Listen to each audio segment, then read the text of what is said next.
Today I'll show you how to swap the variator belt on a Honda Silverwing. Mine is a 2004 model. The rest of the bikes should have more or less the same procedure. I'll show it to you step by step without shortcuts and without damaging expensive parts. If you're doing this for the first time or you want to make sure you're doing it right, this video will save you time, money and frustration. So overall this is a pretty easy job and very doable at home. The only part that catches people out is the left plate, I think you call it. The left plate nut, it's torqued quite high, it's 108 Newton meters, and for it you need either a special tool to hold it in place while you torque it, or you need an impact wrench.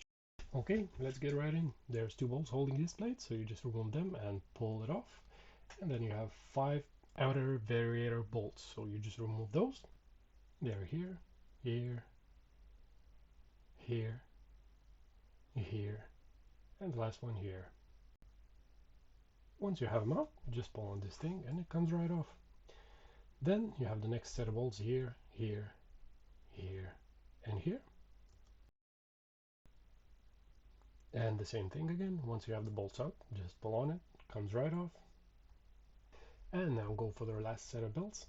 Don't miss this third one. Then get the rest of these bolts out. They're a little bit bigger than the previous ones that we did. There's 1, 2, and 3. Then move the speedo sensor wires out of the way. Then once you have everything out of the way, the wires and the bolts, pull on it, and it's going to take a bit of persuasion. And that's it. There you go. You have it off. Okay, that's how you can tell if your belt was worn out and needed replacing. As you can see on the bottom of my casing, it's been polished by the belt being too loose and whipping it, and you can see some markings on the top as well. And while looking on the main part, you can see that it's been whipping that as well. It's got a completely different color, and there's a lot of shavings on the inside, and that means your belt was rubbing and needed replacing already.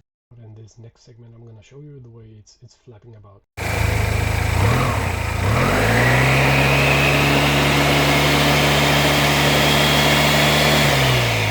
Okay, so like I've mentioned in the beginning of the video, there's two ways to go about to remove this. There's these nuts where you can put in the special tool and stop this from moving while you unbolt the main bolt in the center, or you can use an impact wrench if you have one. So once you have the bolt out, pull it out carefully and then remove the first part of the plate. Just be careful not to remove both parts at the same time, because the second part has got weights and other tiny plasticky bits in it, and you don't want it to fall on the ground and have it scatter all around and not know how to assemble them back together.